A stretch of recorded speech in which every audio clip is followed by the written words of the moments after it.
Panskura rail ব্রিজের কাছ দিয়ে কেমনভাবে জল যাচ্ছে পুরনো পাঁশকুড়া বাজার, অর্থাৎ পাঁশকুড়া পুলিশ স্টেশন যেই দিকে রয়েছে ওই দিকে জল এই সবে ঢুকতে শুরু করেছে। জলের স্রোতটা দেখুন, প্রায় এক হাঁটু ভর্তি জল। সাধারণ মানুষ সব রেল পাড়েই কিন্তু তাদের বাসস্থান বানিয়েছে। এতটাই জল, প্রায় একতলা বাড়ির উপরে জল উঠে গেছে। স্টেশন বাঁধটাই অনেক দূর এবং রেল ব্রিজটার জন্য হয়তো অনেক মানুষ নিজেদের বাসস্থান বানিয়েছে, কিন্তু না আছে কারেন্ট, না আছে খাওয়া দাওয়ার, কিছুই নেই। সত্যি খুবই খারাপ অবস্থা পাঁশকুড়া সংলগ্ন যেসব এলাকা রয়েছে।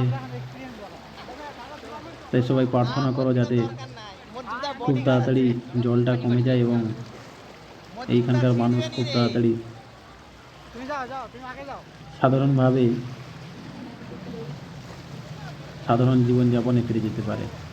দেখুন অবস্থা, এখনই প্রায় এক হাঁটু ভর্তি জল হয়ে গেছে। এটা রাস্তার উপরে, কিন্তু এই পাঁশকুড়ার স্টেশন লাগোয়া যে ঘরগুলো রয়েছে, পুলিশ স্টেশন লাগোয়া যে ঘরগুলো, ওগুলো কিন্তু প্রায় একতলা ছাদের হাইটে কিন্তু জল উঠে গেছে। এইটা হচ্ছে পাঁশকুড়া রেল ব্রিজ। জলের স্রোতটা দেখুন,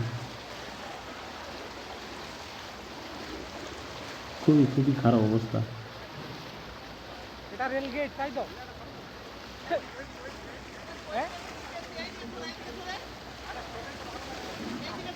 আমাদের রাখালো বন্যা চাবি তো, দেখো ভিডিও করে রাখি যে আমাকে দেখাবি স্যার।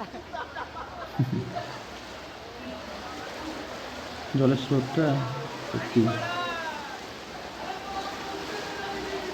আমরা যাচ্ছি আমাদের পাঁশকুড়া, আমাদের যে মেসের দিকে যাচ্ছি, কিন্তু জলের স্রোতে এগোতেই পারছি না।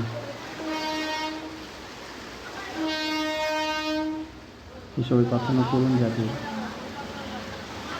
পাঁশকুড়ায় যে এলাকা সংলগ্ন যেসব মানুষরা রয়েছেন তারা যেন ভালো থাকে এবং সুস্থ থাকে। তাদের যদি কেউ পারেন অবশ্যই তাদেরকে সাহায্যের হাত বাড়িয়ে দেবেন।